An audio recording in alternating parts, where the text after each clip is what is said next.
Hey everyone, this is Vikram Shankar. I'm the piano player, co-composer, co-producer of Silent Skies, and we just released a new song called Leaving, and I thought that I would take a little bit of time today to open up the Logic Pro session of Leaving, where we wrote, produced, arranged the song, and take a little listen to some of the inner workings of the song, maybe explore some little hidden parts that you may not have heard on the studio album, and talk a little bit about how the song came to be. So let's get right into it. Alright, so we have here the Logic Pro session for the song Leaving. I should note that this is the session that we wrote and recorded, produced everything in, but this is pre-mix. So let's start with this. This is the very first song demo idea that I recorded for Leaving, and I recorded this on my phone at the grand piano in my parents' home, which is where we ended up doing the final grand piano recordings as well. But I just put my phone out and recorded this little 1 minute-ish sample of music. And you'll hear that I didn't actually start with what was the intro and verse of the song. I actually started with the bridge interlude section. So let's hear what this sounds like.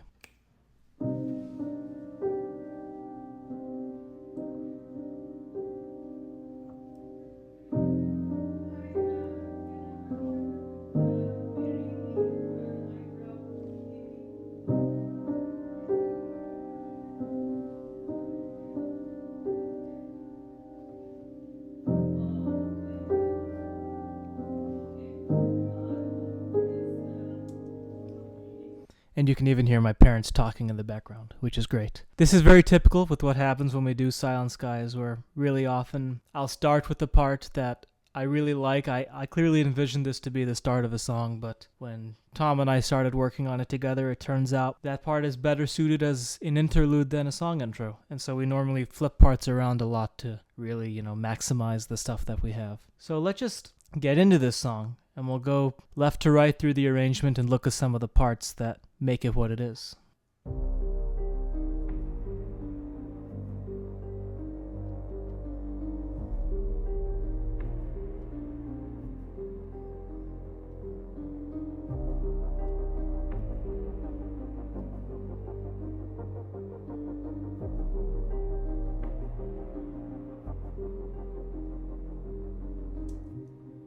So in this intro, we have the main piano theme, which in this case is entirely the live piano. It looks like there's a little bit of the demo that I've left going at the same time. What I did on this entire album is I recorded the live piano, and this is a really nice, warm, felted piano sound. And then here I have some software pianos that are a little bit more bright. This is a little brighter, and this is way brighter. And I layer these in, especially as the song picks up a little bit, so that you have a little bit more of that high-end percussive thing going on. And that makes it really hard because I'm trying to play my live piano perfectly in sync with my demo piano so that it sounds like one performance. And that's really hard. But it was a worthwhile challenge because it sounds way better for it. Let's just listen to the piano here.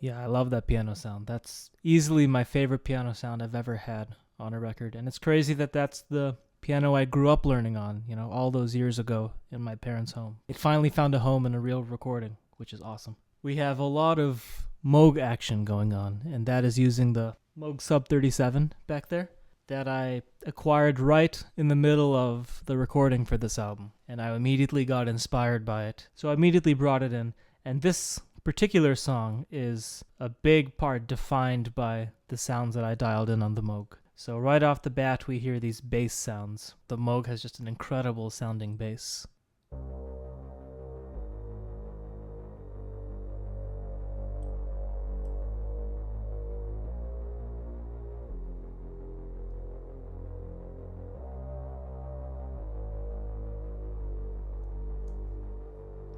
Love that sound. That's a one bass that's very much in the sub range, which sounds like this.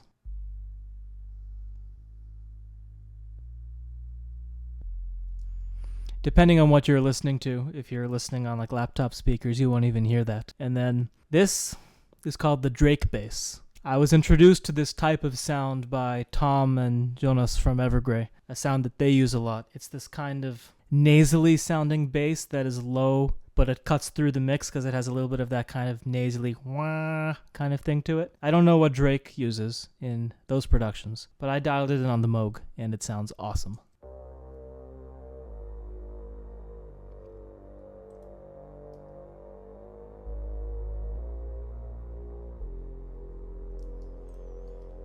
That Drake bass is all over the album because it just makes the low end sound a little bit more audible, and it cuts through and it sounds dirty and meaty, and we love that. And then this is also from the Moog.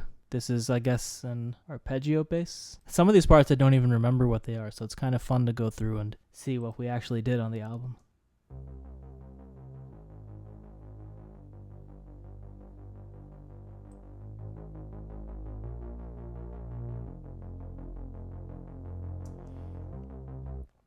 Yeah, this song has a lot of those kind of 16th note pulses going, which I think is why it has that energy propulsiveness that maybe people who really know the first Silent Skies album may be a little surprised to hear that we're kind of getting into these more rhythmic things, but we love that. Here's something cool. This is from a plugin called Zebra, and this is going throughout a lot of the song, a lot of the choruses and stuff.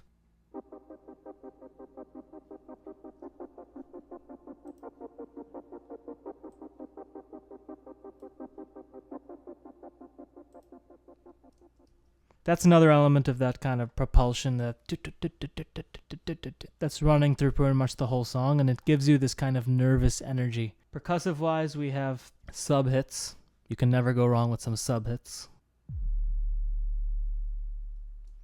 Love that low end. And then there are a lot of different snares. What I typically do is I layer on different sounding snares, whether it's a really reverby one, a dark one, a bright one. Put them all together to achieve like a cumulative sound. It's not too different than if you were a metal producer and you're stacking samples. It's kind of the same thing. But this is kind of the first defining sample sound. So spacey and atmospheric.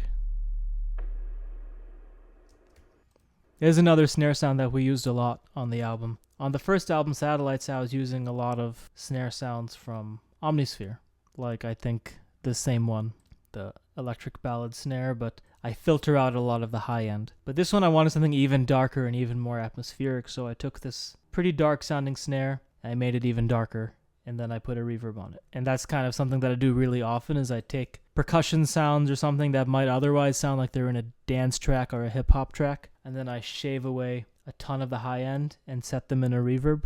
All of a sudden it becomes this beautiful atmospheric ambient thing that at the same time still has that percussive vibe to it. Going into this verse, we just have the piano. The way Tom plays with this melody, so I'll show you a little bit of the vocals with it, because what he kind of does is he listened to my piano part and he kind of was inspired by the melody I'm playing. He sings something similar but not quite the same, which is something that we like to do, is to have a melody in the piano and then Tom's inspired by it, but he takes it in like a slightly different direction, which is really cool. So let's check out this verse. First with the vocals and then just with the piano. If you heard the echoes from the deepest hollow and tasted the salt of every sorrow,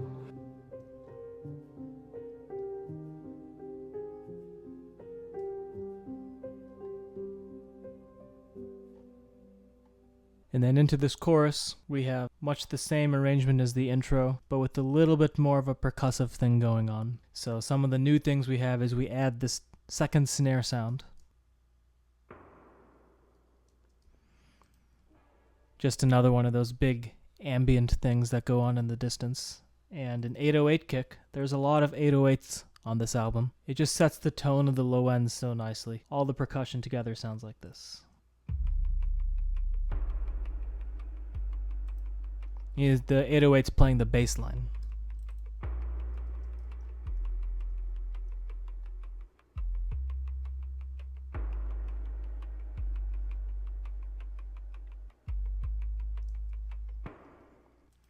Yeah, I mean, that by itself is a vibe. That could be a different song if you just did that. So what I'm thinking with this song is that there's nothing like this until a minute in, and so we're starting to add a little bit of energy.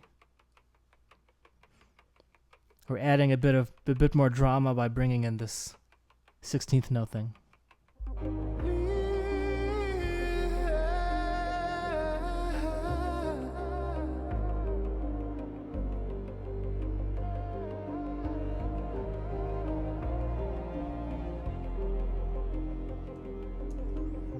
Something else that we have here in the first chorus is the cellos come in. On this album, I gave Raphael Weinroth-Brown a lot of room to come up with some of his own parts in addition to playing the ones that I wrote. He also did some of these textural cello parts. And so he recorded these kind of drones, these ambient evolving sounds. And then I processed them with, distortion and reverb and all these things to create these really kind of ghostly sounds. And this goes through a lot of at least the first chorus and the second verse and the second chorus. You hear it in the background. If you listen on headphones, you hear this kind of going on in the background. That's really, really cool.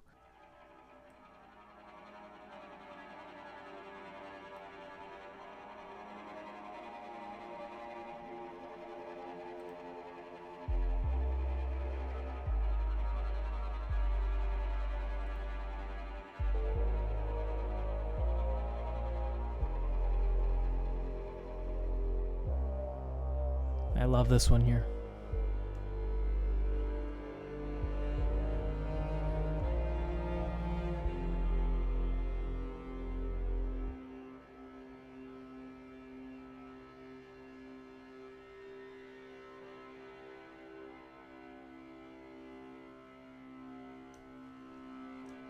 That's so cool there, especially in the second verse, where it starts to get a little bit nasal and a little bit nasty. That's something we actually talked about, me and Tom, is that we really wanted the cello playing on this album to be a little bit less pretty, a little bit more dirty, a little bit darker and nastier. And, Raphael was more than happy to oblige us, so he recorded things like this that you hear through that second verse, and it just adds something so nice to the second verse. If I play this verse with and without the cello, you'll hear such a big difference.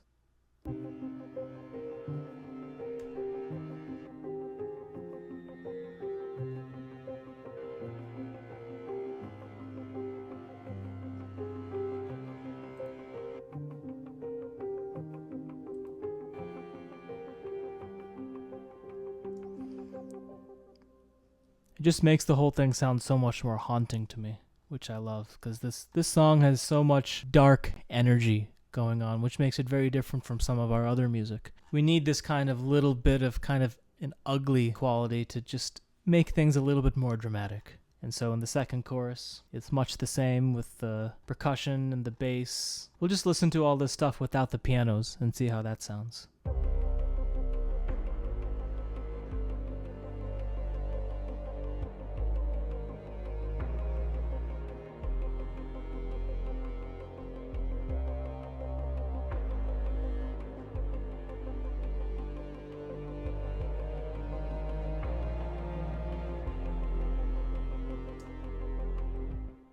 So dark and brooding, even without the piano. Actually, it almost sounds more dark and brooding to me without the piano. Not a ton of elements going on, but they just add just the right level of atmosphere and mystique, which is something we really try to do in our productions. There are a lot of tracks here. It's up to the 90s in the track count, but there really aren't too many things going on at one time. It's just all about picking the right things and making the most with what you got. I'd rather have a couple percussion parts and a cello and some very subtle synthesizers making something sound really cool than using 500 tracks at the same time, and then you kind of lose that sense of intimacy. Now in this bridge, things start getting heated. We get, a few more elements going on. One of the things we add is this beautiful pad, and this is generated from the Moog as well, and it sounds like this.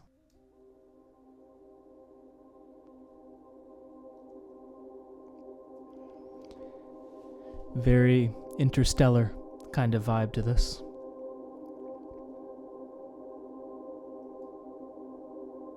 And I made this sound by playing kind of an arpeggio, and then putting a crap ton of reverb on it, so that all you hear is this wash. We get more percussive elements here in the synthesizers, some more of these kind of bubbling, turbulent kind of sounds.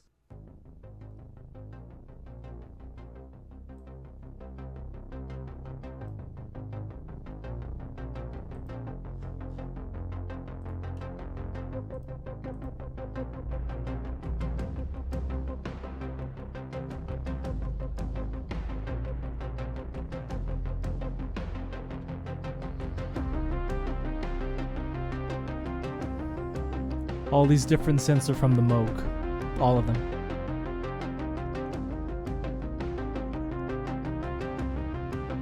You get a completely different sounding song when you just listen to it this way.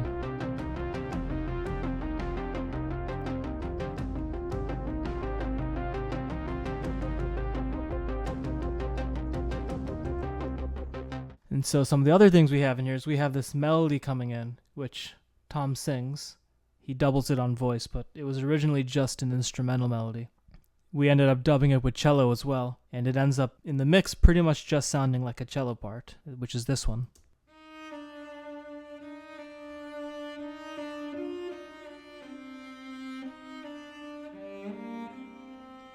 But we double it with some synthesizers too.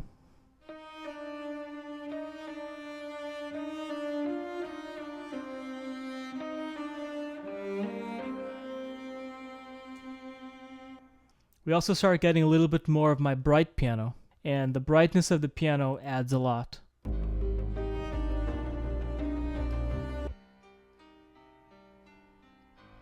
Very, very bright, this sound by itself.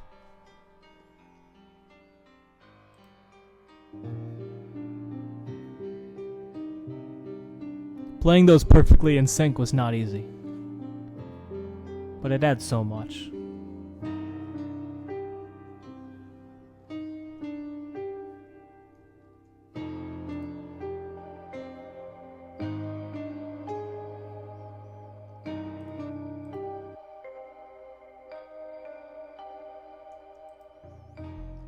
Those octaves just makes the melody pop a lot more. That's something that I like to do quite a lot, is take these kind of bell-like sounds. In this case it's a Rhodes, but it sounds very bell-like. Using that to just make a melody sound more powerful and project a lot better in the mix. So this part has a lot of motion going on because we have these kind of percussive things.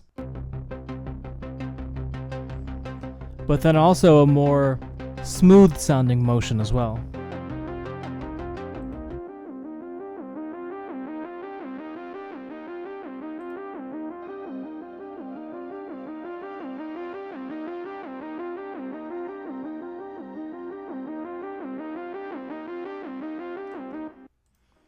That to me is a very Interstellar Hans Zimmer, or maybe an M83 kind of thing. That particular Moog sound appears elsewhere on the album as well, like on a song called Never Ending. On the album you hear the same thing, or the same kind of thing I should say. And aside from that, we have some new percussion coming in here. This is something that we experimented with on this album. It's not really on the last album, these kind of bigger sounding drums.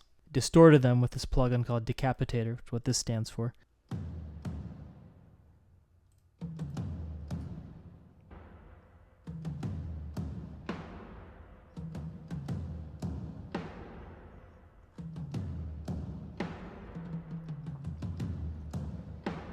Yeah, and this snare sound is cool too. Yeah, this snare is kind of interesting because I took a snare from Damage that was in that church hall and I blended it with some samples. And anyone who's ever produced a metal song will probably recognize this kind of stuff. This is from the Stephen Slate Drums library, and I think these are from some drum shots. Daniel Bergstrand and Billy Decker, I believe. So, I mean, these are like rock and metal samples, really, that I put in here. And if you listen to them on full mix, it might sound a little ridiculous.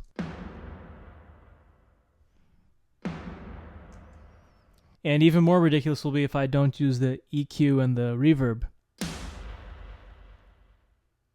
I mean, sounds like a metal snare drum right there. And then we just kind of filter it a bit.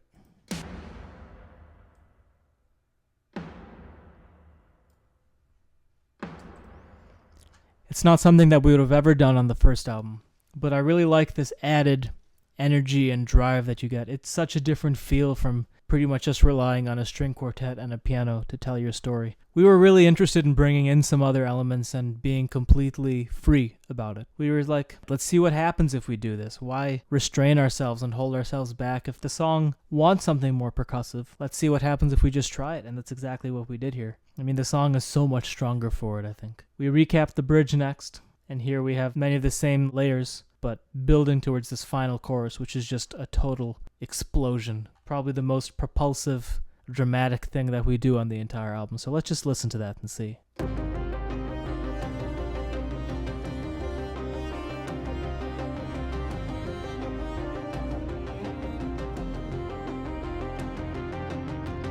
The synths grow in volume, they get brighter. And then we swell.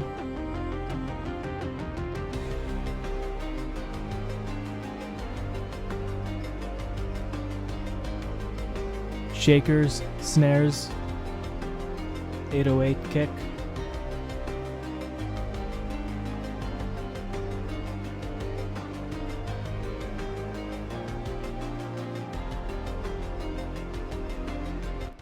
There's a lot of motion going on here. You know, it's so different to have so much kinetic energy going on rather than keeping things very static with the held out notes, which kind of was something that maybe people expected more from Silent Skies if they heard the first album. You know, we're interested in subverting expectations if that's what the song requires. And this song needed it, so we just went for it.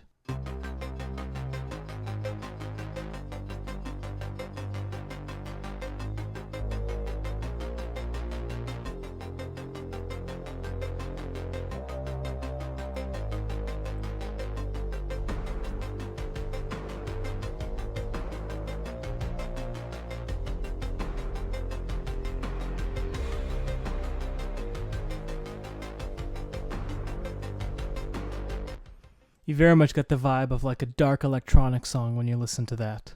As a last touch, I doubled Tom's melody with these synthesizers.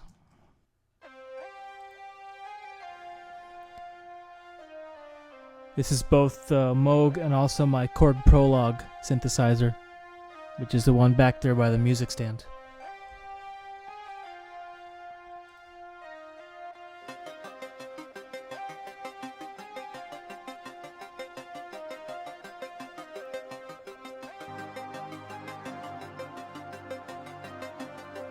Almost trance electronica synthesizers here.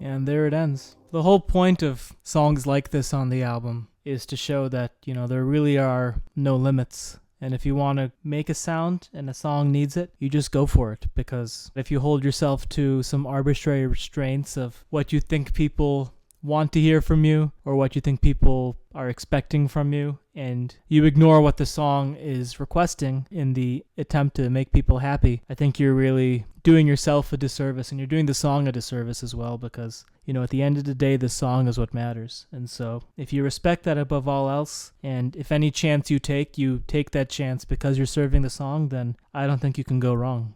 So that was a little deep dive into the song Leaving, our brand new single that is out now on Napalm Records. Make sure to check out the music video. Make sure to pre-order our album, which comes out February 4th. Thanks for watching, and stay tuned for more good stuff coming soon. Take care.